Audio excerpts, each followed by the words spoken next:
Le 14 octobre 1985, à 17h42, Eliane Moreau quitte les archives municipales de Metz par la sortie latérale du bâtiment, celle qui donne sur la rue des Clercs. Elle porte son manteau beige, son sac en cuir marron sous le bras droit, et dans sa main gauche une chemise cartonnée bleue qu'elle n'aurait jamais dû emporter. Le gardien, Marcel Pichon, la voit passer sans lui adresser son habituel signe de la main. Il note ce détail dans sa déclaration 2 jours plus tard, quand on lui demande si elle semblait différente ce soir-là. À partir de cette sortie, plus personne ne verra Eliane Moreau vivante. Son vélo, un Peugeot noir qu'elle attache toujours devant l'entrée principale, reste là toute la nuit, sous la bruine d'octobre. Le lendemain matin, c'est une collègue qui le remarque en arrivant au travail. Le cadenas est en place, intact. La sonnette, légèrement rouillée, brille sous les gouttes de pluie. Aucune trace de lutte, aucun signe de départ précipité. Ce qui se passe entre 17h42 et le moment où la police est prévenue, 48 heures plus tard, demeure une zone d'ombre totale. Mais cette chemise cartonnée bleue qu'Eliane tenait à la main ce soir-là contenait peut-être la seule raison pour laquelle elle ne reviendrait jamais. Eliane Moreau a 34 ans en 1985. Elle travaille aux archives municipales de Metz depuis septembre 1978, d'abord comme assistante, puis comme archiviste titulaire à partir de 1982. Son travail consiste à classer, inventorier et conserver les documents administratifs de la ville. Registre d'état civil, délibération du conseil municipal, plan d'urbanisme, correspondances officielles. C'est un poste discret, méthodique, qui exige de la rigueur et une grande capacité de concentration. Ses collègues la décrivent comme sérieuse, ponctuelle et peu encline aux conversations personnelles. Elle vit seule dans un appartement de 2 pièces au 4e étage d'un immeuble de la rue Mazel, à 15 minutes à vélo des archives. Pas de conjoint, pas d'enfant. Ses parents, retraités, habitent à Thionville, à une 50aine de kilomètres au nord. Elle leur rend visite tous les dimanches après-midi. Le dimanche 13 octobre 1985, veille de sa disparition, elle était chez eux, comme d'habitude. Son père, interrogé plus tard, affirme qu'elle semblait préoccupée, mais qu'elle n'a rien dit de particulier.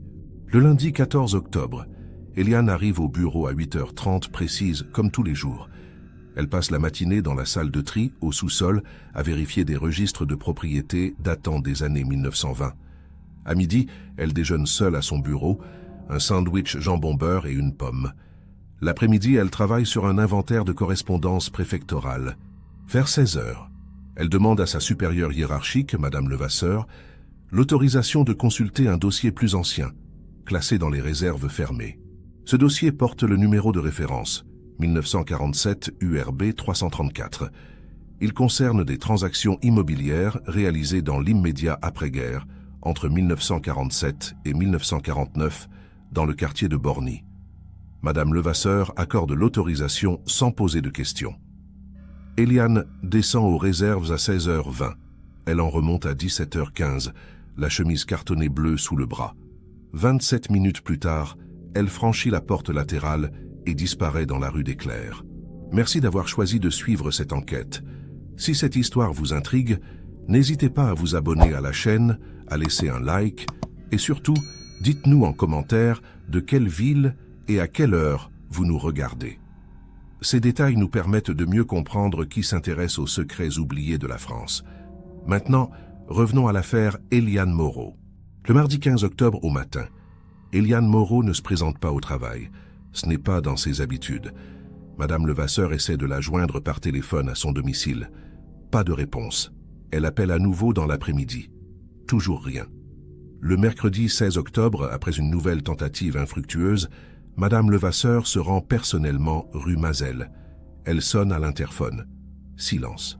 La concierge de l'immeuble, Madame Frémont, lui confirme qu'elle n'a pas vu Eliane depuis lundi matin. C'est à ce moment-là que Madame Levasseur contacte les parents d'Eliane à Thionville. Ils n'ont eu aucune nouvelle depuis dimanche. Inquiets, ils prennent immédiatement la route pour Metz.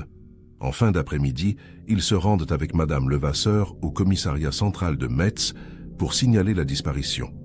L'agent qui les reçoit prend note des informations, demande une description physique, une photo récente. Il leur explique que la plupart des disparitions se résolvent d'elles-mêmes dans les 48 heures. Les parents insistent, ce n'est pas le genre de leur fille. Le lendemain matin, jeudi 17 octobre, une patrouille de police se rend rue Mazel. La concierge ouvre l'appartement d'Eliane avec son double des clés. L'intérieur est parfaitement rangé. Lit fait, vaisselle propre, pas de traces de désordre. Sur la table de la cuisine, un courrier postal daté du samedi 12 octobre, encore dans son enveloppe ouverte. Une facture d'électricité. Dans la salle de bain, une brosse à dents, un tube de dentifrice à moitié utilisé, un flacon de shampoing. Rien n'indique un départ planifié. Les enquêteurs notent cependant un détail. Dans la chambre, sur le bureau, il y a un carnet à spirale ouvert sur une page où figurent plusieurs dates écrites à la main. 8 octobre, 9 octobre, 10 octobre, 11 octobre. À côté de chaque date, 1 heure, 18h30, 18h15, 19h10, 18h50.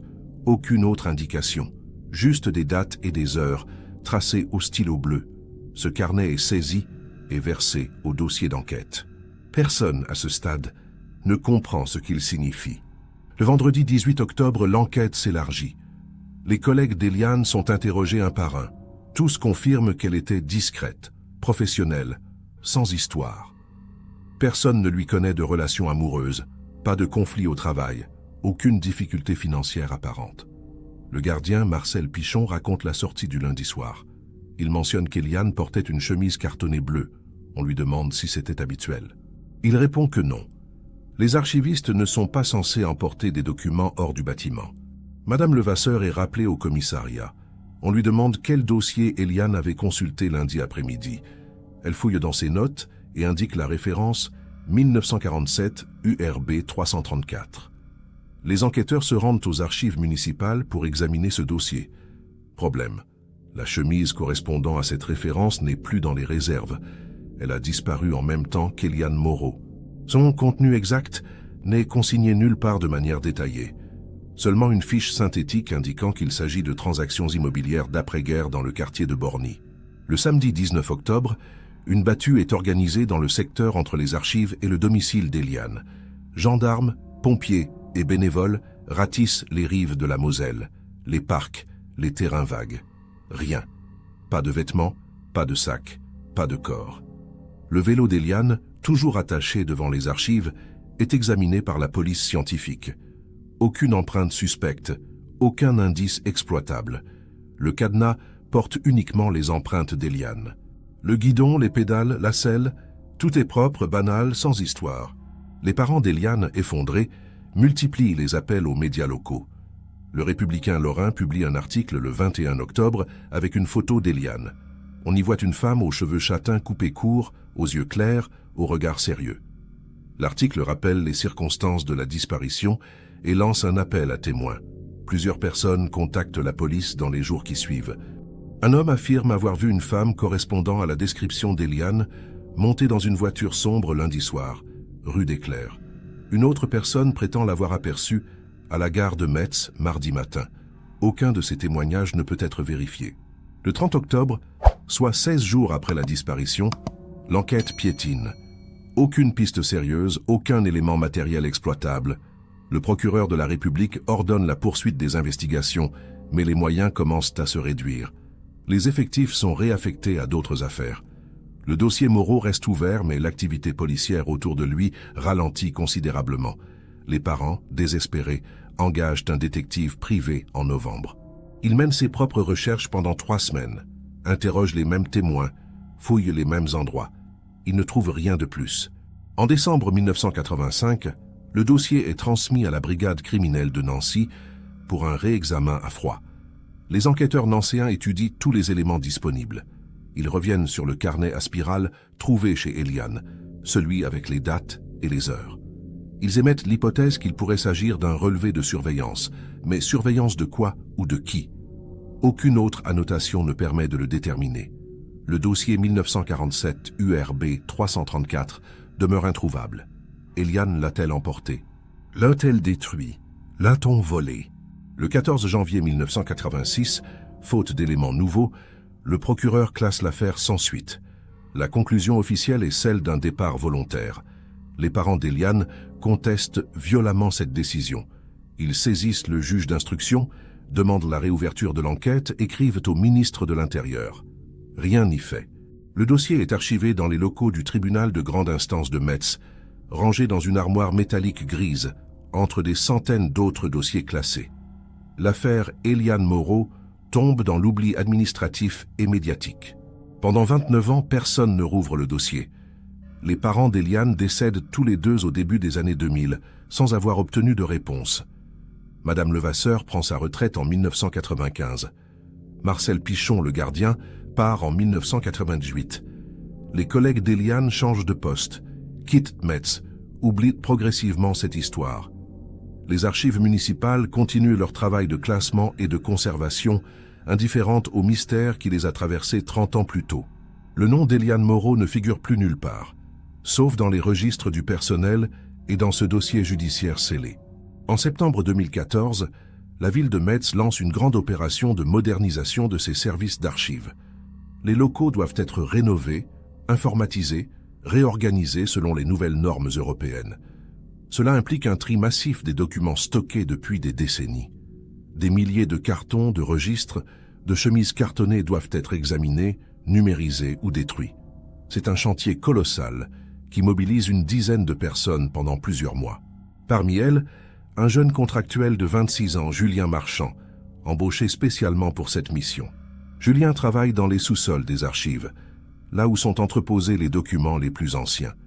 Il passe ses journées à ouvrir des cartons poussiéreux, à feuilleter des registres jaunis, à trier ce qui doit être conservé et ce qui peut être détruit.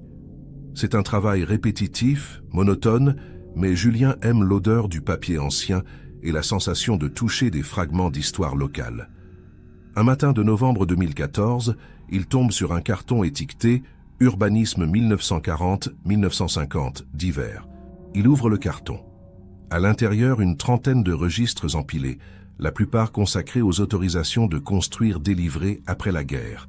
Il commence à les feuilleter un par un pour vérifier leur état et noter leur contenu. Au milieu du carton, entre deux registres particulièrement épais, il sent quelque chose de plus fin. Il écarte les registres et découvre une enveloppe en papier kraft, légèrement gondolée, fermée par un seau de cire rouge. Sur l'enveloppe, une inscription manuscrite à l'encre noire. À ouvrir en cas de disparition, EM, 13 octobre 1985. Julien reste immobile quelques secondes, l'enveloppe à la main. Il ne comprend pas immédiatement ce qu'il vient de trouver. Il retourne l'enveloppe. Le seau de cire est intact. Personne ne l'a ouverte depuis qu'elle a été scellée, il y a presque 30 ans. Il remonte à la surface, va voir sa supérieure, Madame Dufour, et lui montre l'enveloppe. Elle fronce les sourcils, examine l'inscription, puis demande à Julien de vérifier dans les archives du personnel s'il existe un dossier correspondant aux initiales EM et à la date de 1985. Julien passe l'après-midi à fouiller dans les fichiers papier du personnel. Il finit par trouver un dossier au nom d'Eliane Moreau, entré en septembre 1978, sorti en octobre 1985, avec la mention « Disparition signalée ». Il remonte voir Madame Dufour avec le dossier. Elle lit attentivement les notes administratives, puis décroche son téléphone et appelle le commissariat central de Metz. Elle explique la situation. On lui demande de ne toucher à rien et de conserver l'enveloppe en lieu sûr. 2 policiers se présentent aux archives 1 heure plus tard. Les policiers examinent l'enveloppe sans l'ouvrir. Ils demandent à Julien de raconter exactement où et comment il l'a trouvée. Ils prennent des photos, notent les références du carton, puis ils emportent l'enveloppe au commissariat. Le lendemain, un officier de police judiciaire est désigné pour gérer cette découverte inattendue. Il consulte les archives judiciaires et retrouve le dossier de l'affaire Eliane Moreau, classé en janvier 1986. Il prend connaissance des éléments de l'époque. Puis il décide d'ouvrir l'enveloppe scellée en présence d'un huissier de justice. L'ouverture a lieu le 18 novembre 2014, dans les locaux du commissariat central de Metz. L'huissier brise le seau de cire rouge. À l'intérieur de l'enveloppe, une lettre de 3 pages manuscrite, datée du 13 octobre 1985, signée Eliane Moreau. L'écriture est serrée, légèrement tremblée par endroits, mais parfaitement lisible. Le contenu de cette lettre va bouleverser complètement la version officielle de la disparition. Chaque phrase contredit la thèse du départ volontaire. Chaque mot évoque une menace précise, identifiée, redoutée. Eliane commence par expliquer qu'elle écrit cette lettre par précaution, au cas où il lui arriverait quelque chose. Elle indique qu'elle se sait observée depuis au moins 5 jours, peut-être plus. Elle décrit un homme d'une 50aine d'années, vêtu d'un manteau gris qui l'attend souvent devant les archives en fin de journée. Elle a d'abord cru à une coïncidence, puis elle a remarqué qu'il était là presque tous les soirs, toujours au même endroit, toujours immobile, toujours tourné vers l'entrée du bâtiment. Elle ne connaît pas cet homme. Elle ne lui a jamais parlé. Elle raconte ensuite qu'elle a découvert des documents troublants en travaillant sur le dossier 1947 URB 334. Elle ne précise pas exactement ce que contiennent ces documents, mais elle mentionne des noms, des transactions suspectes, des sommes importantes échangées peu après la guerre, dans des conditions qui ne respectaient visiblement pas les procédures légales de l'époque. Elle écrit qu'elle a noté certains noms sur un carnet, qu'elle a commencé à croiser ces informations avec d'autres registres et qu'elle a compris que certaines de ces personnes occupaient encore, en 1985, des positions importantes dans la ville. Elle termine en disant qu'elle a peur, qu'elle ne sait pas à qui parler, qu'elle hésite à aller voir la police parce qu'elle ne sait pas si on la croira. Elle demande que si cette lettre est trouvée, on examine sérieusement le dossier 1947 URB 334 et qu'on recherche l'homme au manteau gris. Elle ajoute une dernière phrase, presque en post-scriptum. « Si je disparais, ce ne sera pas volontaire. Je n'ai aucune raison de partir. Je veux seulement faire mon travail correctement. » La lecture de cette lettre provoque un choc immédiat au sein de l'enquête. L'officier de police judiciaire rédige un rapport détaillé et le transmet au procureur de la République de Metz. Ce dernier ordonne la réouverture immédiate de l'affaire Eliane Moreau. Une nouvelle équipe d'enquêteurs est constituée, composée de 3 officiers expérimentés en affaires criminelles anciennes. Leur mission, reprendre l'intégralité du dossier de 1985, examiner tous les témoignages, retrouver les personnes encore vivantes et surtout, comprendre ce que contenait réellement le dossier 1947 URB 334. Le premier problème auquel se heurtent les enquêteurs est évident. Le dossier a disparu avec Eliane. Il n'existe aucune copie, aucun double, aucune trace numérisée. Les fiches de synthèse de l'époque mentionnent uniquement « Transactions immobilières, Borny, 1947-1949 », sans aucun détail. Les enquêteurs décident donc de reconstituer le contenu de ce dossier en fouillant dans d'autres archives. Ils demandent l'accès aux registres fonciers, aux actes notariés, aux archives départementales, aux documents du cadastre, tout ce qui pourrait concerner des transactions immobilières dans le quartier de Borny entre 1947 et 1949. Ce travail de reconstitution prend plusieurs semaines. Les enquêteurs découvrent que le quartier de Borny en 1947 était en pleine transformation. La guerre avait laissé des terrains vagues, des bâtiments détruits, des propriétés abandonnées. Plusieurs transactions importantes ont eu lieu à cette époque, souvent dans des conditions opaques. Certains terrains ont été vendus à des prix dérisoires, puis revendus quelques mois plus tard à des prix 10 fois supérieurs.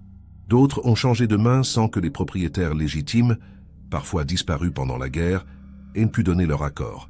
Parmi les noms qui reviennent dans ces transactions figure celui d'un certain Robert Valmont, entrepreneur en bâtiment installé à Metz depuis 1946. Entre 1947 et 1949, Valmont acquiert une dizaine de parcelles dans Borny, toutes à des prix très bas, souvent par l'intermédiaire de prête-noms. Il les revend ensuite à la ville de Metz ou à des promoteurs immobiliers, réalisant à chaque fois des bénéfices considérables. En 1950, il devient l'un des hommes les plus riches de la région. Il meurt en 1992, à l'âge de 83 ans, laissant une fortune colossale. Les enquêteurs découvrent également que Robert Valmont entretenait des relations étroites avec plusieurs élus municipaux de l'époque.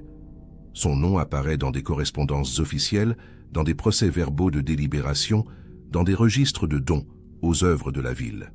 En 1985, au moment de la disparition d'Eliane Moreau, 2 de ses fils occupaient des postes importants. L'un était adjoint au maire chargé de l'urbanisme, l'autre dirigeait une grande entreprise de construction basée à Metz. Si Eliane avait découvert des irrégularités liées aux transactions de leur père, cela pouvait constituer un motif de conflit grave. Les enquêteurs tentent de retrouver l'homme au manteau gris mentionné dans la lettre d'Eliane. Ils interrogent à nouveau les anciens collègues d'Eliane, les voisins de la rue Mazel, les commerçants du quartier des Archives. Plusieurs personnes se souviennent vaguement d'un homme correspondant à cette description, Mais personne ne peut fournir de détails précis. Pas de nom, pas de plaque d'immatriculation, pas de photographie. L'homme au manteau gris demeure une ombre, une présence rapportée mais jamais identifiée. Les enquêteurs ne parviennent pas à établir de lien formel entre cet homme et la famille Valmont. En janvier 2015, les enquêteurs interrogent les deux fils de Robert Valmont, désormais âgés de 70 et 68 ans. Les deux hommes nient catégoriquement toute implication dans la disparition d'Eliane Moreau. Ils affirment n'avoir jamais entendu parler d'elle avant 2014. Ils reconnaissent que leur père a effectivement réalisé des transactions immobilières importantes après la guerre, mais assurent que tout était parfaitement légal. Ils produisent des documents notariés, des certificats, des attestations. Les enquêteurs examinent ces pièces. Elles semblent en ordre, même si certaines zones d'ombre subsistent. Le 12 février 2015, les enquêteurs décident d'interroger formellement l'ancien gardien des archives, Marcel Pichon. Il a 82 ans et vit dans une maison de retraite à Thionville. Sa mémoire est encore vive. Il se souvient parfaitement d'Eliane Moreau, de la soirée du 14 octobre 1985, de la chemise cartonnée bleue. On lui montre une photo de Robert Valmont, datant des années 1980. Il regarde longuement la photo, fronce les sourcils, puis déclare qu'il a peut-être vu cet homme une ou deux fois dans les couloirs des archives, mais il ne peut pas l'affirmer avec certitude. On lui demande s'il se souvient d'un homme en manteau gris qui aurait attendu devant le bâtiment en octobre 1985. Marcel Pichon réfléchit, se masse les tempes, puis répond que oui, il y avait bien un homme qui traînait souvent dans le secteur à cette époque. Il ne l'avait pas mentionné en 1985, parce qu'on ne lui avait pas posé la question de cette manière. Cet homme ne faisait rien de répréhensible. Il était simplement là, debout, fumant des cigarettes. Marcel Pichon ne peut pas le décrire précisément aujourd'hui. Trop de temps a passé.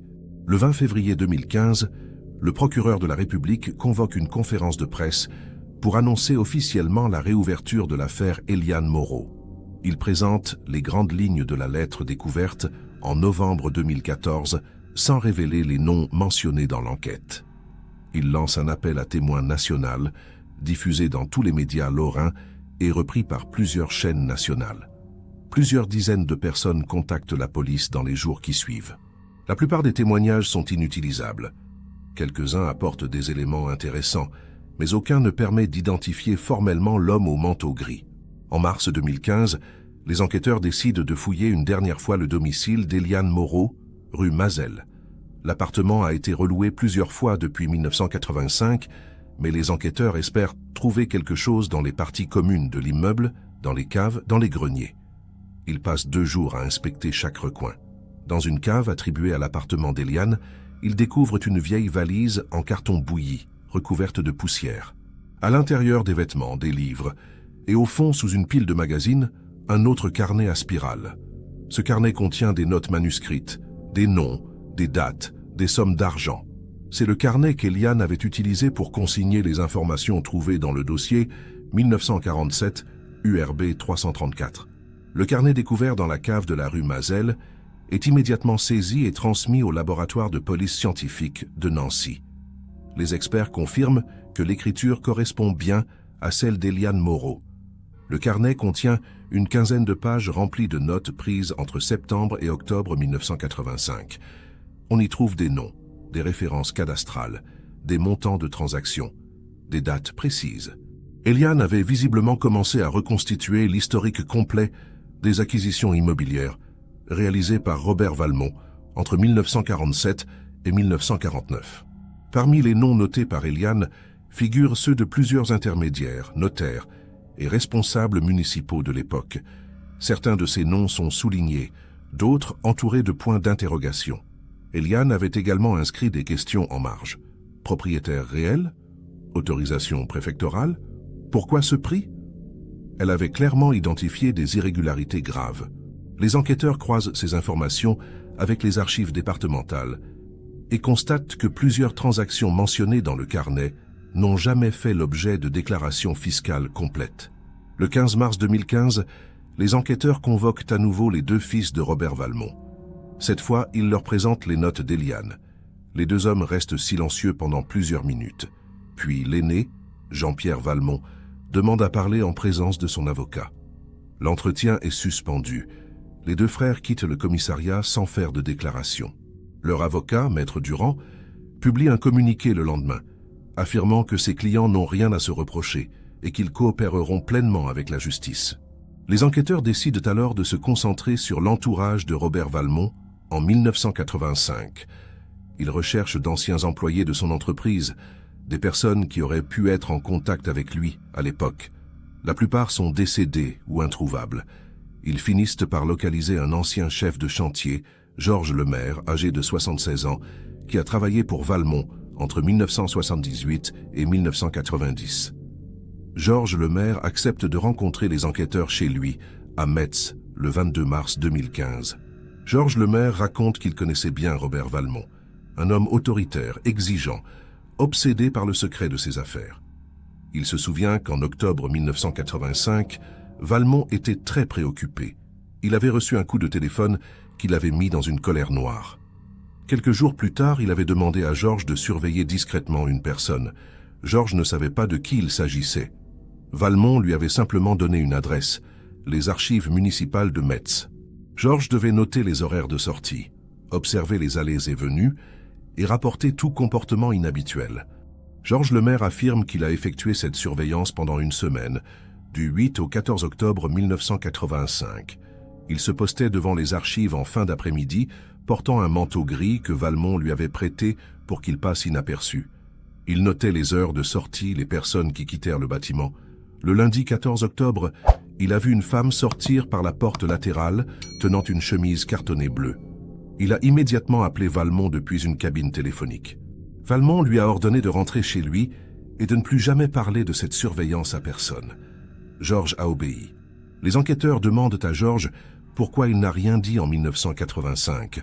Quand la police a lancé ses recherches, Georges répond qu'il avait peur.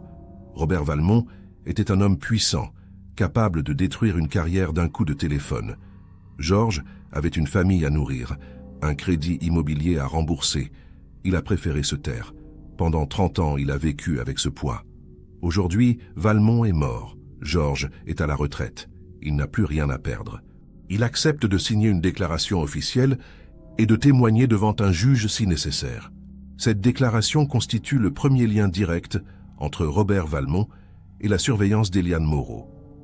Les enquêteurs établissent un rapport de synthèse et le transmettent au juge d'instruction chargé de l'affaire. Le 10 avril 2015, le juge ordonne des perquisitions au domicile des deux fils Valmont et dans les locaux de leur entreprise. Les perquisitions durent 2 jours. Les enquêteurs saisissent des documents comptables, des correspondances, des agendas datant des années 1980.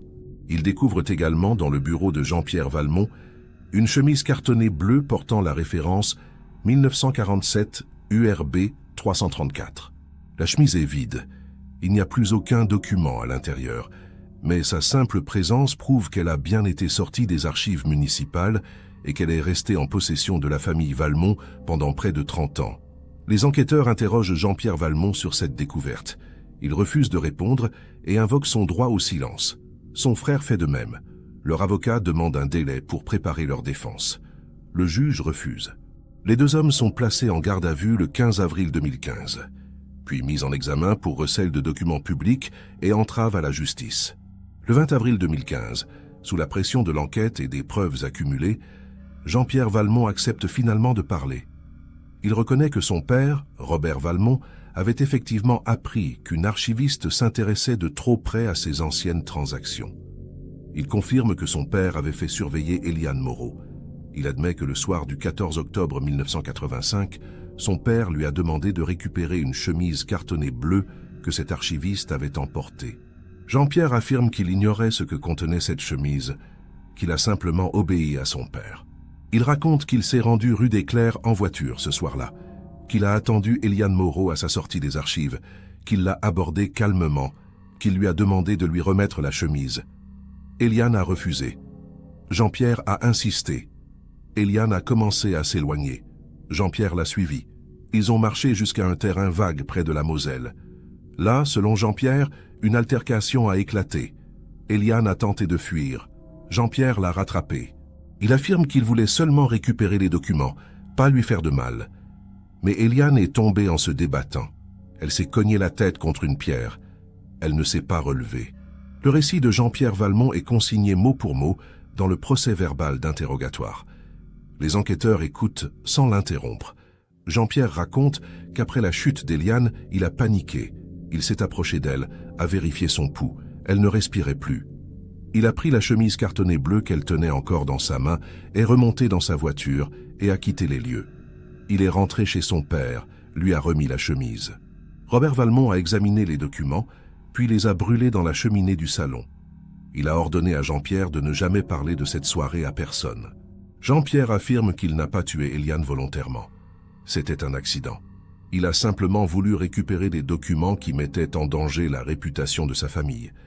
Mais il reconnaît qu'il n'a rien fait pour la secourir, qu'il n'a pas appelé les pompiers, qu'il a abandonné son corps sur ce terrain vague.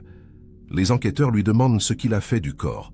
Jean-Pierre hésite, puis répond qu'il est retourné sur place le lendemain matin, très tôt, avec son frère. Ils ont transporté le corps d'Éliane dans le coffre de la voiture et l'ont enterré dans une forêt au sud de Metz. Les enquêteurs demandent l'emplacement exact. Jean-Pierre indique un secteur forestier près du village de Lory-lès-Metz, à une dizaine de kilomètres de Metz. Il décrit un chemin forestier, un bosquet de chênes, une zone en contrebas. Les enquêteurs organisent immédiatement une expédition sur place. Le 22 avril 2015, accompagné de Jean-Pierre Valmont menotté, d'un juge d'instruction, d'un médecin légiste et d'une équipe de la police scientifique, ils se rendent dans la forêt de Lory-lès-Metz. Jean-Pierre les guide jusqu'à un endroit précis, à environ 200 mètres d'un chemin forestier. Les fouilles commencent à 9 heures du matin. Les techniciens de la police scientifique délimitent une zone de 20 mètres carrés et creusent méthodiquement, couche par couche. À 11h30, ils découvrent des ossements humains à environ 1 mètre de profondeur. Le médecin légiste examine les restes sur place. Il confirme qu'il s'agit d'un squelette humain complet, de sexe féminin, âgé d'environ 30 à 40 ans au moment du décès. Les ossements sont soigneusement extraits, photographiés et transportés à l'Institut médico-légal de Nancy pour expertise approfondie. L'expertise médico-légale dure plusieurs semaines. Les spécialistes étudient les fractures, les traces de traumatisme, l'état de conservation des ossements. Ils concluent que la victime a bien subi un choc violent à l'arrière du crâne, compatible avec une chute sur une surface dure. Ils confirment que la mort remonte à environ 30 ans, ce qui correspond à octobre 1985. L'analyse ADN réalisée sur les dents et les os longs permet d'établir une comparaison avec l'ADN prélevé sur des objets personnels d'Éliane Moreau, conservés par sa famille. La correspondance est totale. Le squelette retrouvé dans la forêt de Lory-lès-Metz est bien celui d'Éliane Moreau. Le 15 mai 2015, le juge d'instruction signe un mandat d'arrêt contre Jean-Pierre Valmont et son frère Michel Valmont pour homicide involontaire, non-assistance à personne en danger et dissimulation de cadavre. Les deux hommes sont incarcérés à la maison d'arrêt de Metz. Leur avocat annonce qu'ils plaideront l'accident et le contexte familial particulier. Le procès est fixé pour mars 2016. Pendant les mois qui précèdent, les médias nationaux s'emparent de l'affaire. Des documentaires sont produits, des articles publiés. L'histoire d'Éliane Moreau devient le symbole des affaires oubliées qui ressurgissent grâce à un hasard archivistique. Le procès se tient du 14 au 18 mars 2016 devant la cour d'assises de Metz. Jean-Pierre Valmont maintient sa version des faits. Un accident, une panique, une dissimulation dictée par la peur. Son frère Michel affirme qu'il a simplement aidé Jean-Pierre à enterrer le corps sans poser de questions. Les avocats de la défense plaident la perte de chance, le contexte de pression familiale, le poids d'un père autoritaire.